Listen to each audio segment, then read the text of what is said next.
रहीम अस्सलाम वालेकुम। अलमुंतज़र टीवी में आप सबको खुश आमदीद।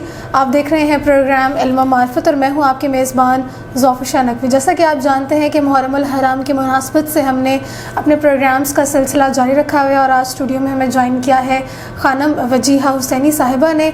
इन्होंने पहले भी हमें मुहर्रम के हवाले से बहुत सी चीज़ों पर हमें गाइड किया, मालूमात दी और मसाइब के वाक़यात हमें सुनाए। आज के प्रोग्राम में भी ख़ानम साहिबा से इसी मौजू पर बात करेंगे और सिलसिला अपना आगे बढ़ाएंगे। अस्सलाम वालेकुम ख़ानम साहिबा, प्रोग्राम में आपको खुश आमदीद कहते हैं। ख़ानम साहिबा, जैसा कि हम सब जानते हैं कि मैदान करबला में ना सिर्फ बूढ़े थे, जवान थे, ख़वातीन थी, बल्कि मासूम बच्चे भी शामिल थे।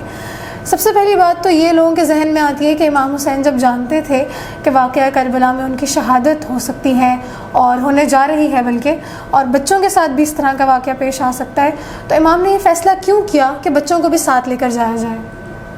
देखें, जिस तरह पिछले प्रोग्राम में मैंने बताया था कि जनाब मोहम्मद हनफिया ने जब आपकी जुलजना की लगाम को थामा था तो यही कहा था कि आप इस तरफ का यानी करबो बला का सफ़र इख्तियार न करें और अगर आप जा रहे हैं तो अहले बैत को साथ लेकर ना जाएं। तो इमाम हुसैन अलैहिस्सलाम ने जवाब दिया था कि खुदा चाहता है कि यह अहले बैत जो हैं मेरे साथ शामिल रहें।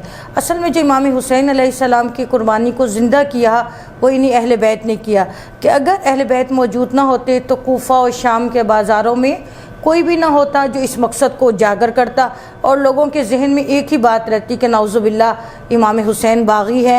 और जो हालात जिस तरीके के यज़ीद ने बना दिए थे, यहाँ तक कि लोगों को ये भी मालूम नहीं था कि जब पता चला, अक्सर लोगों ने सवाल किया कि कायनात के अमीर अली जो हैं क्या आया वो नमाज भी पढ़ते हैं? यानी हैरानी से लोग सवाल करते थे, आया वो नमाज भी पढ़ते हैं? इतना उनके ख़िलाफ़ जो है वो जुल्म, तशद्दुद और इतनी बेरारवी को फैला दिया गया था।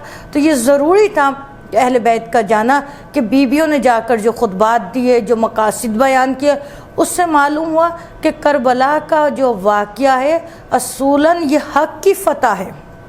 ऐसा नहीं कि यजीद जीता था, बज़ाहिरी तौर पे यजीद जीता था, लेकिन हुआ ये था कि इमाम हुसैन की ये फ़तह थी। इस वजह से अहले बैत जो है वो इमाम हुसैन अलैहिस्सलाम के साथ गए थे।